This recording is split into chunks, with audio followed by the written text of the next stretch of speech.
Go ahead and replace this hand that only has a well in it. For those that are unfamiliar, Hex Shards of Fate is a fully digital TCG that's very similar to Magic the Gathering, but it uses the digital design space to kind of reduce variance in a lot of nice ways.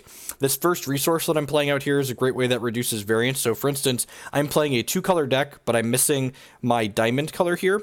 So what I'm going to go ahead and do here is this resource does what's called Fate Weave, which is it stacks a resource or a non-resource on top of my deck. So I'm going to guarantee that we draw a resource next turn. So hopefully we will hit our second diamond threshold here.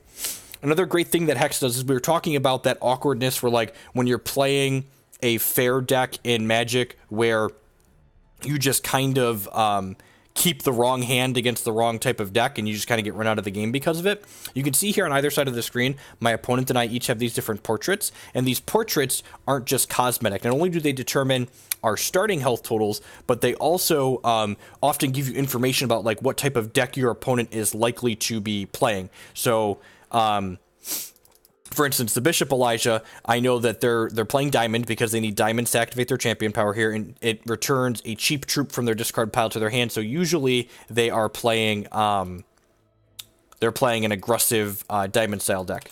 My deck is kind of a combo-esque deck, which actually we're getting a little bit picked apart here. My opponent played a discard spell here to take a card out of my hand, and the card that they take out of my hand actually gets put into their deck. An Arcane Focus here. Yeah, let's get another Heart's Whisper.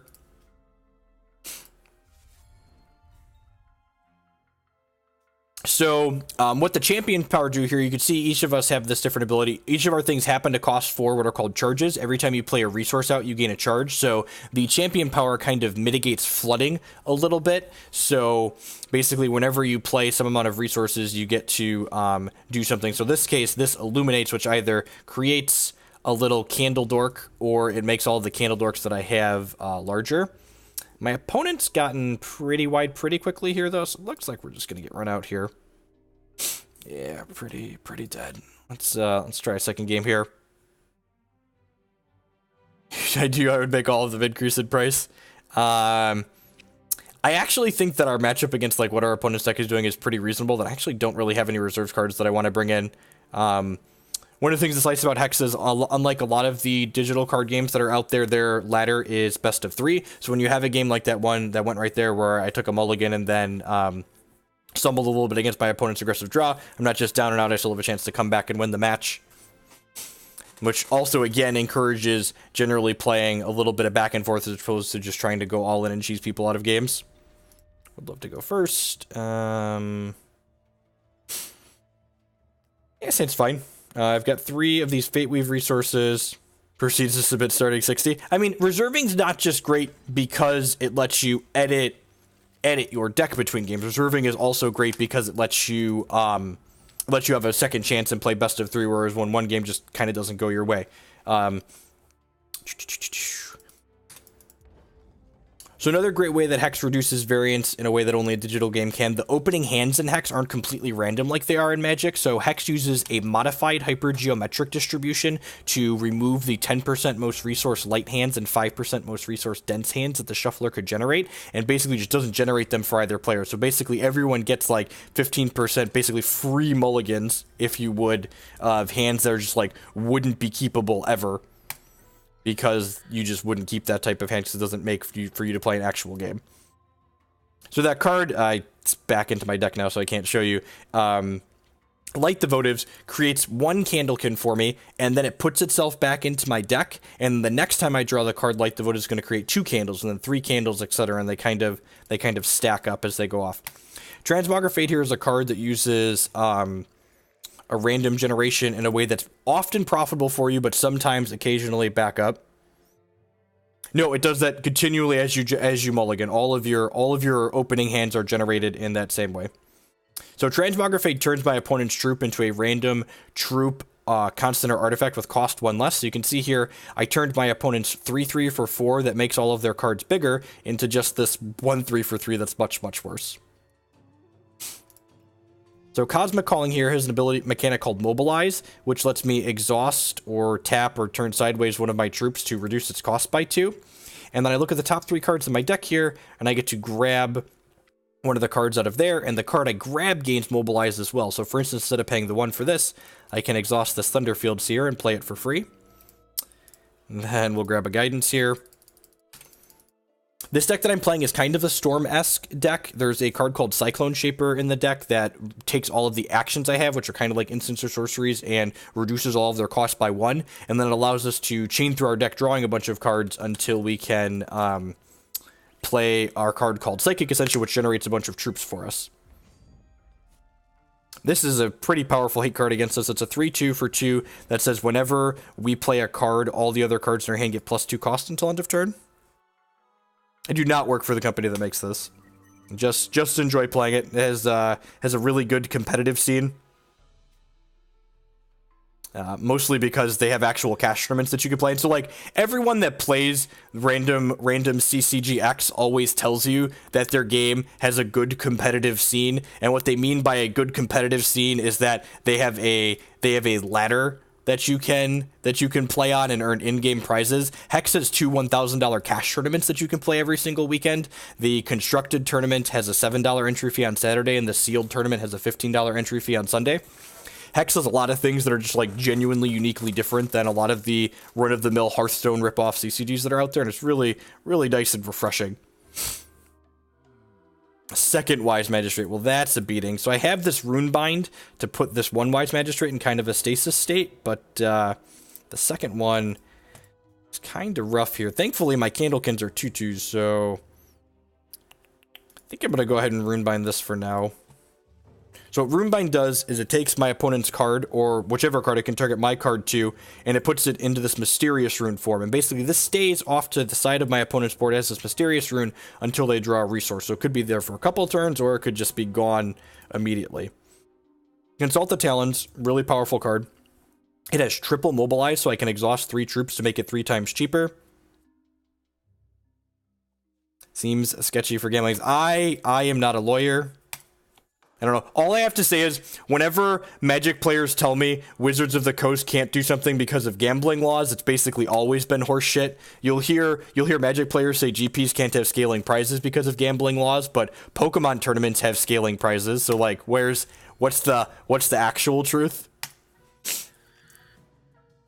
You hear people say Magic Online can't give out cash prizes because of gambling laws, but like Hex does it, and like I don't know. I am not a lawyer, so I can't tell you one way or another what is or isn't legal. All I know is that I've gotten sent actual dollar bills for playing in Hex tournaments. They send me a check, playing tournaments from my home, which is nice and convenient. And this is one of the reasons I love this deck. Like, we haven't actually comboed off in this game, but like we're just like drawing a bunch of cards and generating this big board. So like, even though my opponent like has this hate card, like my board's really large right now, and I'm probably going to win this game. Definitely in a good spot to potentially win this game.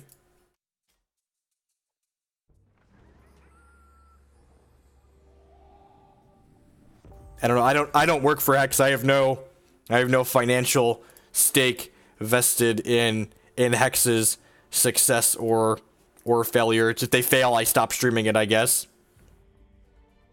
But like, if they got sued for some reason, that's no skin off of my back.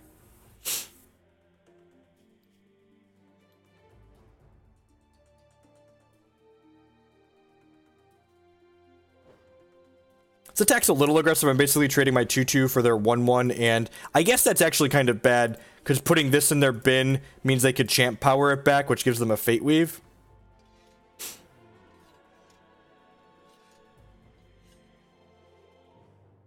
I'm not a literal shill.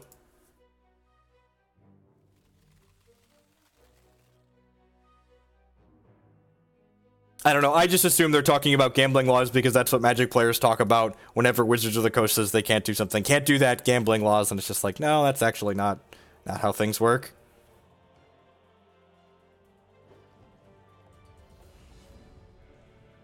Alright, Transmogrifade gets rid of one of these.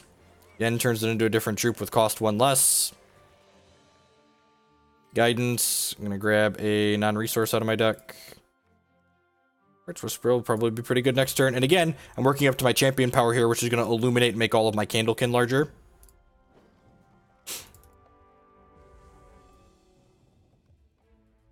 So every time I hit a 4/3 source, I can make all my Candlekin larger. Yep. I mean, like, even games like sports technically have inherent abilities of randomness, right? Like it's physical variance as opposed to like how cards are in your deck in terms of variance.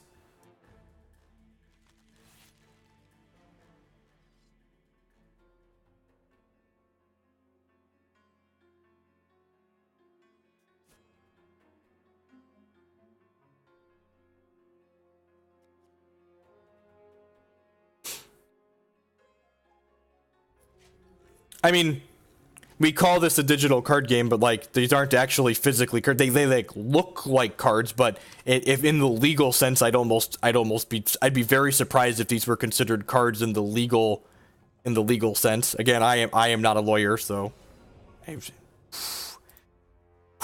Psychic Ascension. Okay, so this is the card. This is the card that our deck's kind of based around. I'm actually gonna hit this champion power first to make all my candles larger. And then we're going to go ahead and Ascend. And what Ascension does here is Ascension changes my champion, so I no longer have this Candlekin power.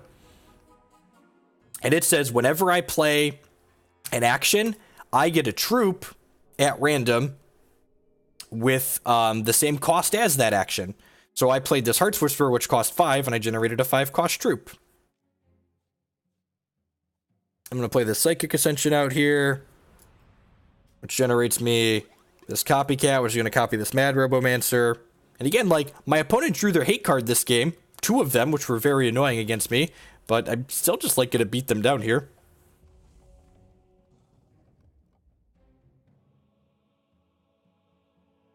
Yeah, at this point, their Wise Magistrate basically makes our Paragon better.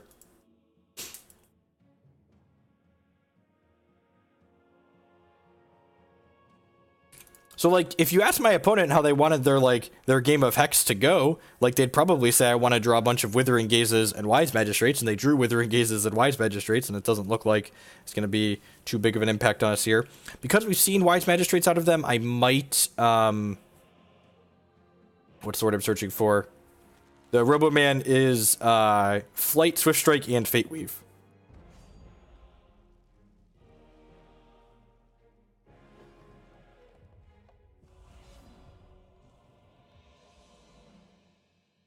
We didn't do anything, it died, right?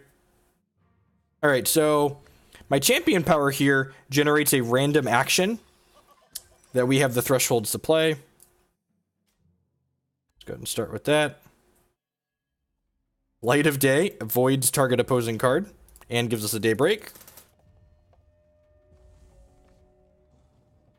Also, this Mad Robomancer card says whenever we play an action, we get a replica of this. So when we Light of Day, we're going to get 3 Mad Robomancers in our hand here.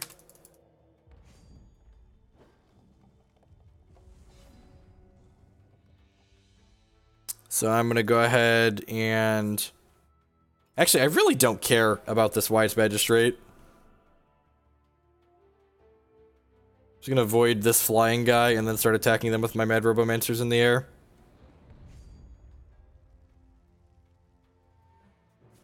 Attack you for 9 in the sky.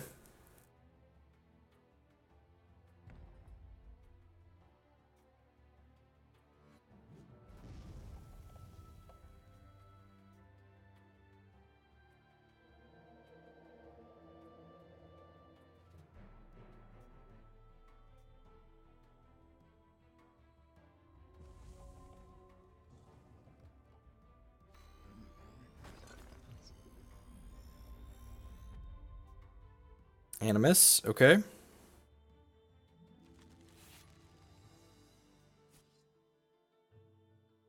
Oh, you know what? I should have runebound this, right? Because they play a socketed thing, all their stuff gets bigger. Just like that. Okay, let's runebind this door, because that should have happened a while ago. Their things are bigger now. And they concede, sweet. Do I want Into the Unknowns? I probably want a couple. So Into the Unknown returns a card to my opponent's hand and then changes the card that I returned and all other copies of that card into a different card of the same thresholds. I'm going to pick those up. I'm going to cut a Heart's Whisper here, I think, and I'm going to cut a Runebind. That seems fine.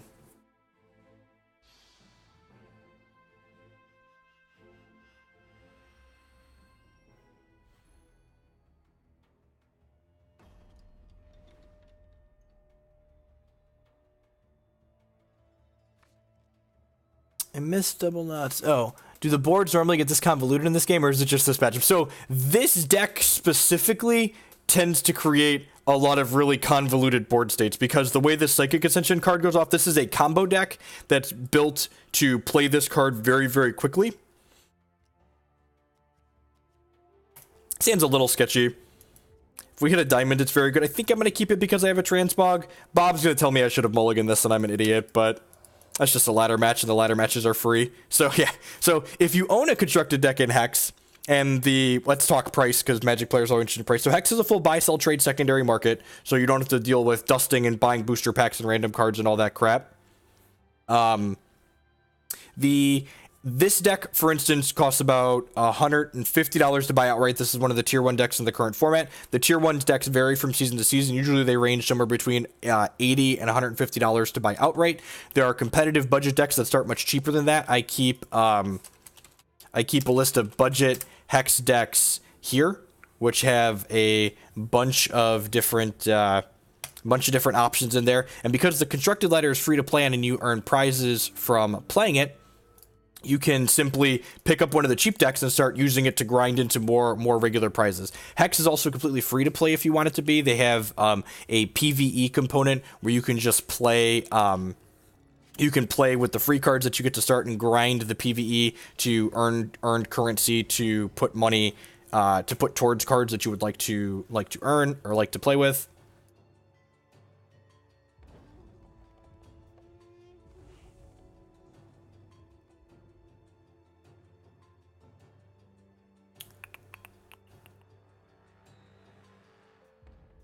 Make this hit for 2.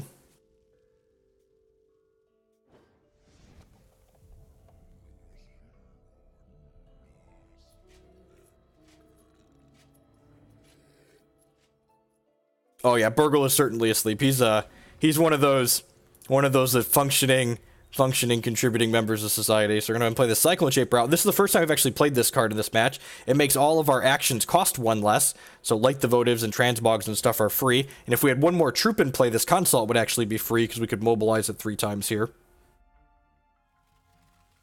If they can't kill this, they're going to be in a world of hurt here. To realistically get a deck. So, what's a good metric? The cheapest deck list on my budget decks right now costs about 2,000 platinum or 20 USD. And if you have a deck that is efficient for grinding, I believe you can earn about 1 to 1.5 USD per hour. So about 20 hours. Or like, I don't know if that's 100% accurate because I don't free to play any of the card games I play. I am through and through a wallet warrior. My wife is an adult with a real job, so we have money to spend on hobbies like this.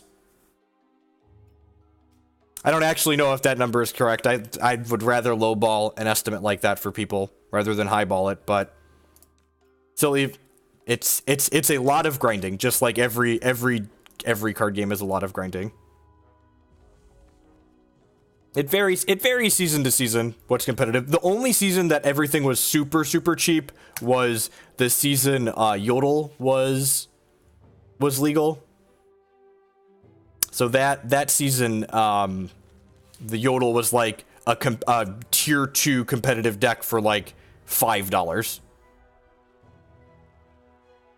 If you have some small amount of money to put into the game and you pick up the $20 deck so you can play the ladder for prizes, you'll earn more stuff faster being able to do the competitive PvP stuff than not. Thunderfield Seer, yep. I wonder if I'm supposed to... Bob, would you Into the Unknown this altar here? Or would you like Into the Unknown the MC? I think I'm going to transmog the MC here. I think that's a pretty easy go round because every time this readies, I think I want to Into the Unknown the Altar based on how this game is going. So Altar lets them draw a card every time they play a socketed thing, so taking that off the table is pretty good. We're basically like waiting on a Consult to take over this game.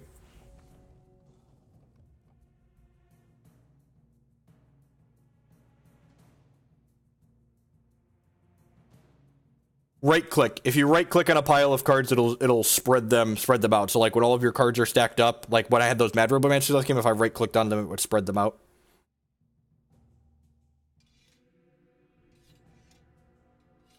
Yep, yeah, actually, so the good time to plug my sponsor. Hex Primal right there is one of, think of them as the MTGO traders or the Star City Games of Hex TCG, and you can fill a shopping cart and hit checkout there, and if you use code Jeff5, you'll support the stream and get 5% off of your order. And that's, again, one of the things, that's a plus for me personally, because I hate the CCG grind nonsense. Even when you put money into a CCG, you have to, like, buy packs and then break down the cards that you didn't want and then craft the cards that you did want. And then if you decide for some reason that, like, you want to change decks, now you have to, like, lose a bunch of value on everything that you did. Whereas Hex has the full secondary market, and Hex actually has an in-game auction house where you can list cards for the price you want to get, and then people can browse them and see what cards cost what.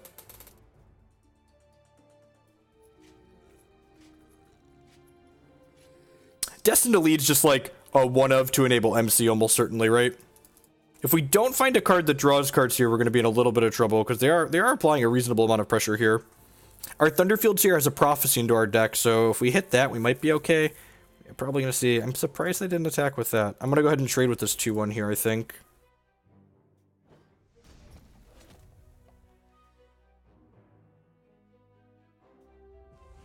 Yep, yeah, and I agree. It's super miserable. I don't enjoy that process.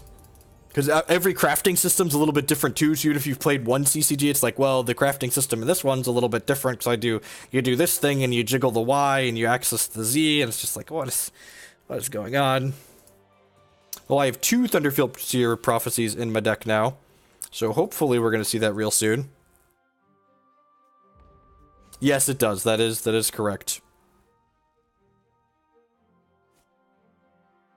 I think I'm just going to take this in. I really don't want them to pouch my Cyclone Shaper if avoidable, so... Huh, that's pretty good. So... I think I'm going to Runebind my Thunderfield Seer here, because if I draw a resource, he comes right back. And if I don't draw a resource, that means I drew action. Immediately punished by drawing this Consult.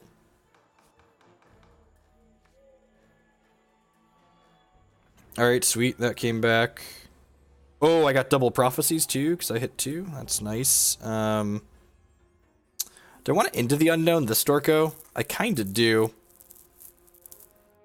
I guess I could Into the Unknown it in response to... Wait, there are cards that you have to do single-player missions to get? You can't craft them? That sounds awful.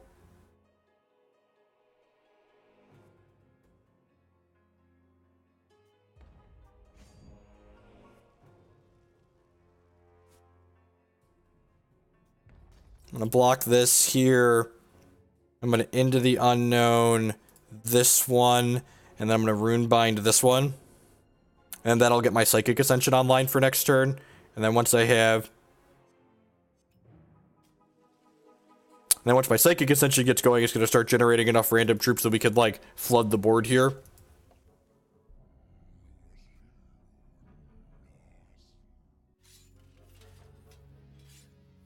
You can see here when I zoom in on this, I can see that this used to be my opponent's Grimskull Tactician, that my Into the Unknown turned into something else. There's my Transmogrifade that draws 2 extra cards. Very traumatic with the cheer. Thank you, thank you, thank you. I do appreciate it. Welcome. I'm going to generate a random action here with this. Crackling Tide. I'm going to Crackling Tide this Copycat back into my opponent's hand here because they can't replay it. And again, like, this is the part of the game where, like, the game's not quite over yet, but my opponent likely can't win just because, like, I'm going to snowball my card advantage and, like, going wide with troops here bigger than they can handle.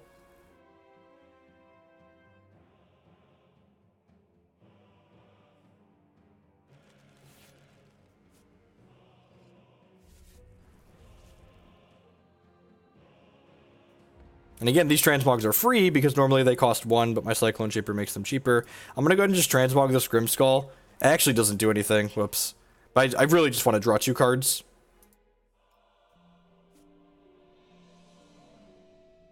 And now this Consult the Talons, even though this card's going to cost me actual 0 resources to play out because I'm going to mobilize these 3 troops, it's still going to create a 7 cost card. You know, pretty good on average. And this is the part where we're going to draw enough cards and play enough actions to generate enough troops. When we're drawing cards and playing actions, we're just going to bury our opponent deep, deep, deep in the ground. Play one more match of Hex here to wrap up the night. It's a little after midnight here, so I do need to get to sleep here soon.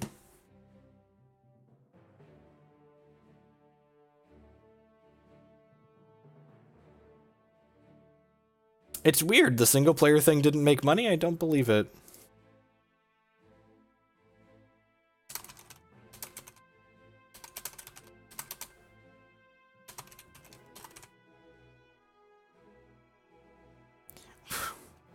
We got so unlucky and then easily won this deck. I agree. This deck is very, very powerful. For those of you that aren't familiar, I used this deck to top 8 Hex's standard 1K last weekend.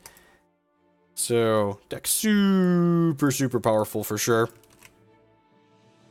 And a lot of fun. I like to draw a lot of cards in. It's a lot of fun.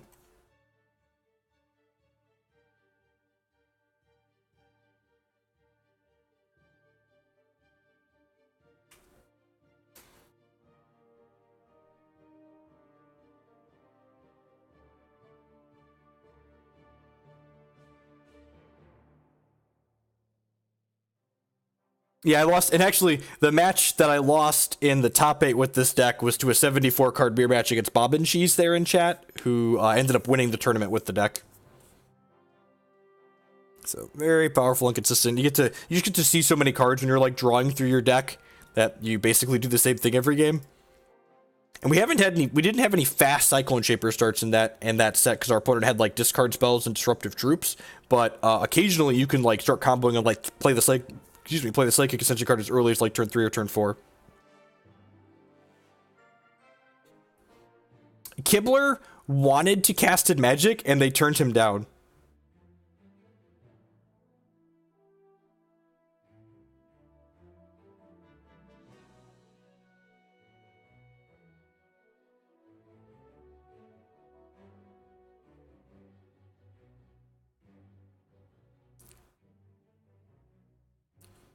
I mean, Kibler certainly isn't rich off of Magic. What was the card that Bob and I disagreed on? I played a 3rd Verdict in the board, I think over a 3rd Into the Unknown. Because I thought Verdict was going to be good in the mirror, but it turns out it's not very good in the mirror. Tribunal Magistrate is just much better.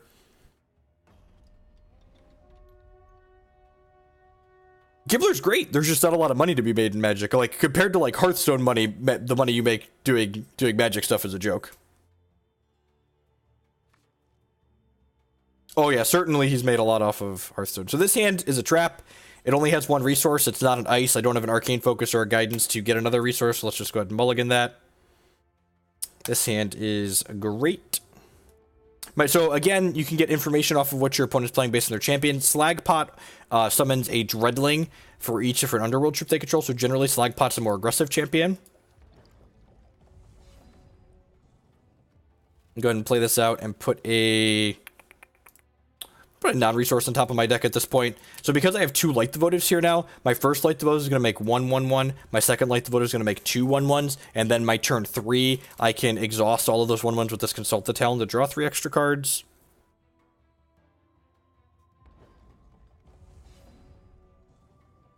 I don't know that... I think it's probably silly to expect Hex or Magic to ever be as big as Hearthstone.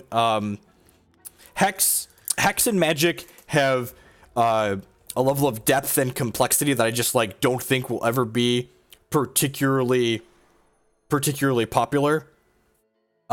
particularly popular with the masses. Like, Hearthstone's able to reach a lot of people because the very basics of the game are like very, very simplistic. And there is some depth and strategy in Hearthstone for sure. Like, their good players are winning more often than their bad players, just like in every card game. But I don't think it's a stretch to say that like the complexity that exists in games like Magic and Hex is much deeper than like the most complex parts that exist in Hearthstone. And I think like every TCG, the people complaining that Hearthstone is all variants are being, what's the word I'm searching for? Are being, no, it's blanking me. I don't really think Magic and Hearthstone are competitors. I agree with that.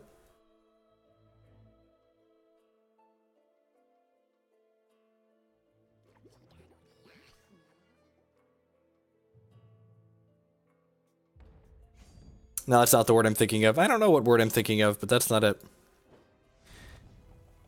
So I'm going to go ahead and Transmogrifade my opponent's Dread Botanist. This card makes them a 1/1 every turn, and it gives them another race for this. Workshop with Jorgen. Or Soldier with... Ooh, okay. Well, if my opponent doesn't have removal here, we are probably going to go off, because Cyclone Shaper makes all of our stuff cheaper here, so we're going to have to play a bunch of actions this turn, hopefully.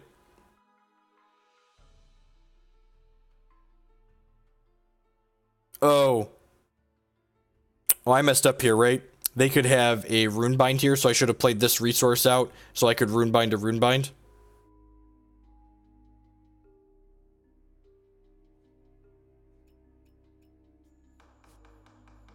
Consult, draw a bunch of cards.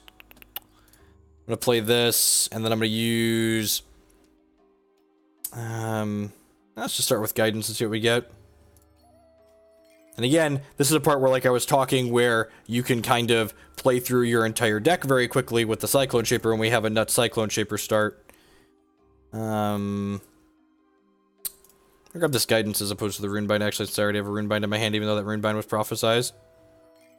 How much does it cost to buy this deck outright? Let me check my Hex Decks page. I believe it's somewhere between 120 and 150.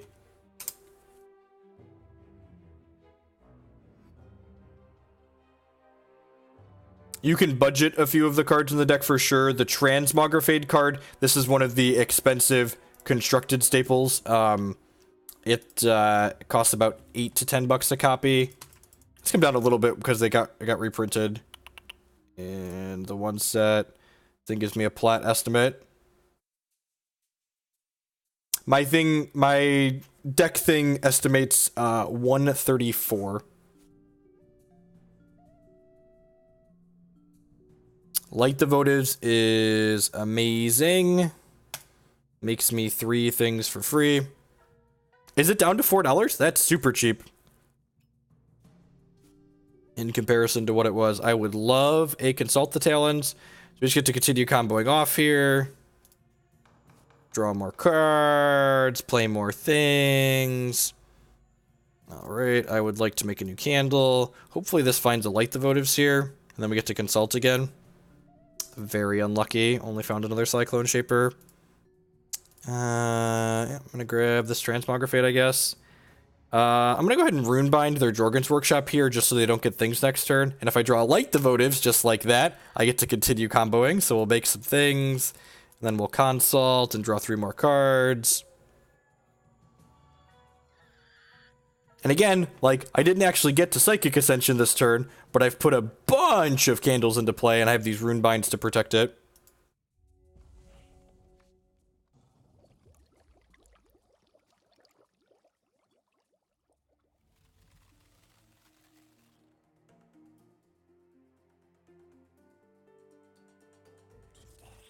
They just announced that they're going to be adding more support for Immortal to their non-rotating format, so I'm really excited to give this deck a crack in Immortal as well. This deck does really, as far as like doing powerful things in Hex, this deck is definitely towards the top on the do powerful things metric, right?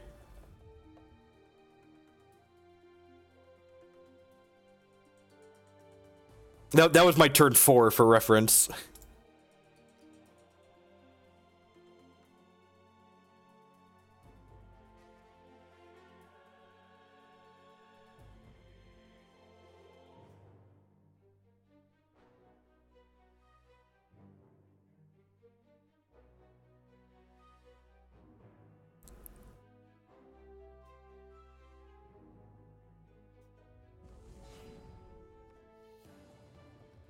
So, is this the best deck to light the candle? Yes.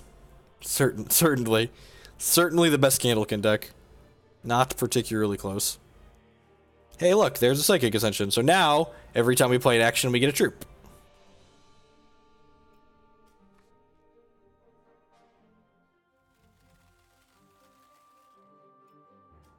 Yeah, Hex has had, like, there hasn't been a tier 1 combo deck every season that I've played Hex, but there's definitely been, like, playable combo decks every season that I've... there's 6, 18, 22...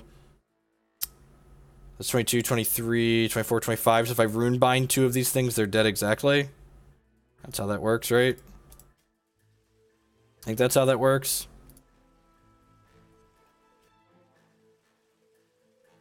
I believe this is lethal. Let's find out. Yep. Good.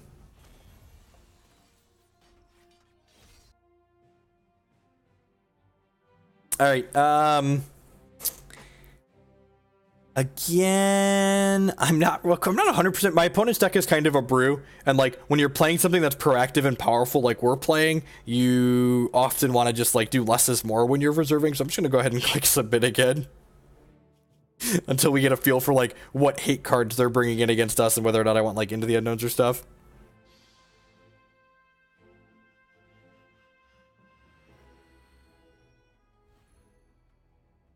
Arena looks promising. I'm looking forward to playing Magic and like actually being able to play a video game while playing Magic instead of just like playing Magic and like staring at this ugly thing. They do ban cards in Hex. So Hex, because Hex has multiple formats and they have PvE and they have Immortal, they don't edit the text on cards like they do in other digital card games, which I enjoy, because again, like just because a card's too good for standard doesn't mean it can't be fine in PvE, the single player game, or it can't be fine in Immortal. So they do ban cards on occasion. We have one card banned in our current standard constructed format.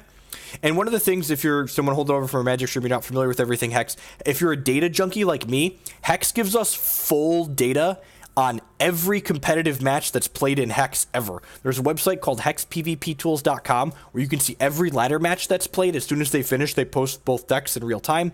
Whenever a tournament gets played in Hex, you can see not only every deck that gets registered in the tournament, but you can see every deck that those decks played against in that tournament.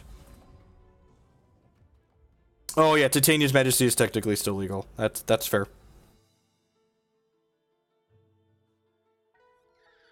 I'm gonna play Light the Votives here. I'm gonna go ahead and put a non-resource on top of my deck here again.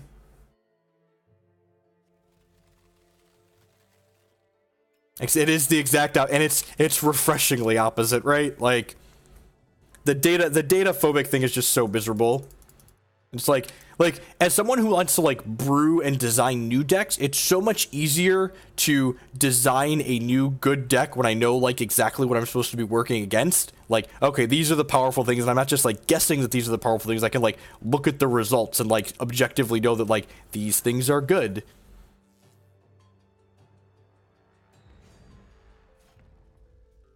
I mean, if they play Tribunal, I only get 2 extra eggs in my deck, right? I just go like Cyclone Shaper, Transmog your thing. Yeah, Hex has that's actually a good mention. I forgot about that. Hex has a watch list on their website that they let you know hey, we think these cards might be too good, and we're just letting you know that they may or may not be banned sometime soon. Yeah, the API in Hex is great. This thing on the side here that actually updates as my deck list changes is fantastic.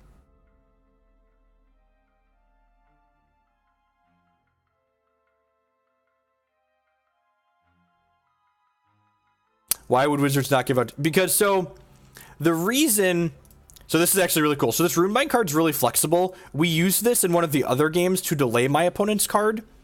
But by Runebinding my own thing, I've saved it from my opponent's piece of removal here. And then next time I draw a resource, this card's going to flip back out for us. So Hex, or Magic, we were talking about Magic. The Magic people believe that, like, instead of acknowledging that their formats being bad is what makes their formats bad, they take the data is evil approach, and it's not their fault that their format could possibly be bad. It's the fault of the people that solve the format. So they think that solved formats are inherently bad, whereas solved formats are not inherently bad. They're just solved. You can have a format that's solved and still interesting to play in.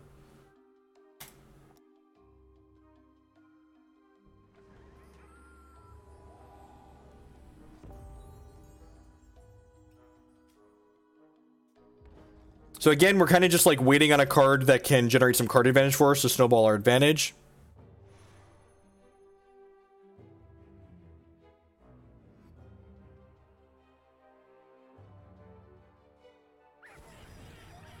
Noxious Glory. Well, that's a beating. So they sacrifice one of their troops, and then this voids every one of my troops with power 2 or less. So actually got pretty punished here for hitting my champion power in advance. I should have held on to that.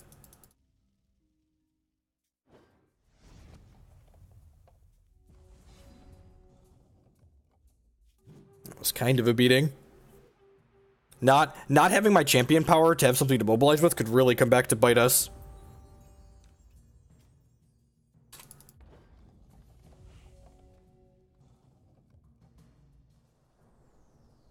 Ugh.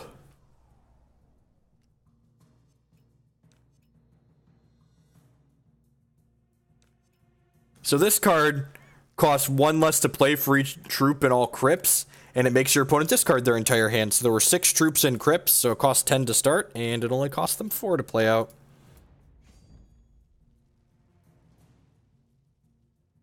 We have a Thunderfield Seer Prophecy in the bank, but one of my 2 Psychic Ascensions is down now, so that's kind of scary. Light the Votives, that draws 2 cards. This card's prophesized, which means it's modified by these Thunderfield Seer, so in addition to doing what it normally does, it also draws 2 cards, which is exactly the type of thing we need to get us back in this game. And now Heart's Whisper will draw us 2 cards. And then Consult the Talons will draw us 3 cards. Hey, look, a Psychic Ascension.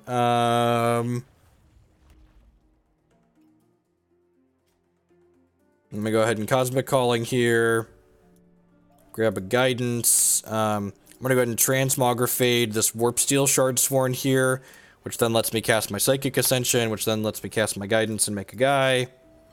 Then lets me draw another Guidance. Hit my Champion Power here, generate a random action. Pass the turn to my opponent, and now I've ascended, so kind of plowed through their hate a little bit here. Sure, you have some Dread Botanists. They're going to make a lot of Dreadlings.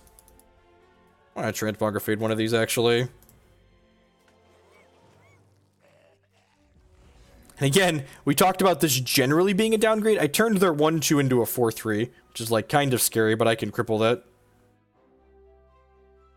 Throw back. Okay, I can put that back in their hand, and they don't have the thresholds to replay it back out. This deck is very good, Tomb King. I think this is probably one of the best decks in Hex's current constructed format. I don't think anyone that tells you this deck isn't powerful I think is wrong. It's very, very good. I agree. Super, super powerful. There's a reason why I chose to play this in the Hex Bash last weekend. I didn't play in the Hex Bash this week because I was in Chicago instead of at home, and I didn't have a physical mouse with me. I only had a trackpad, and I didn't want to try and play this deck on a laptop with a trackpad. Cosmic Calling, yep.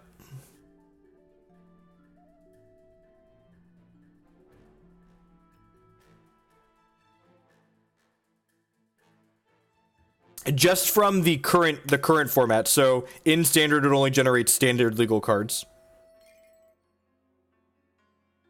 It does, right?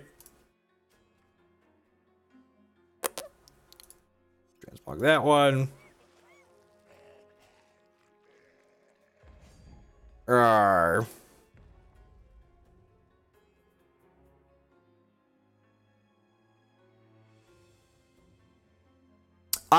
I played the Hex Bash this weekend, but I didn't play this deck in the Hex Bash. I played a derpy aggro deck in the Hex Bash. You can check that on Hex PvP Tools. And I played the derpy aggro deck, because I could play that on a laptop without a mouse fairly easily. And it was a poor choice. I would have just dumpstered all 3 of the people that I played against if I would have been playing this.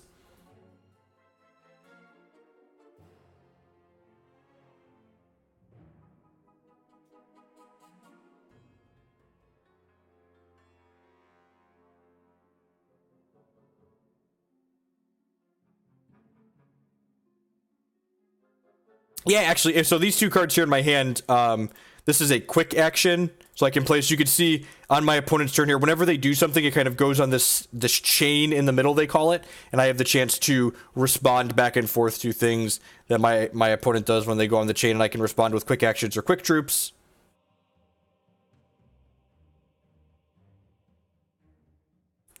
No, it's just really slow to play this deck that has so many troops and stuff in play. Like, could you imagine managing a board this large on a trackpad?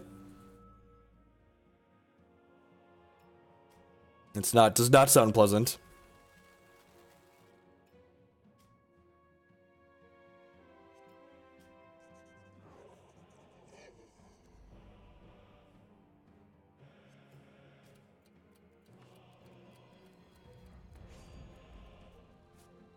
Rawr.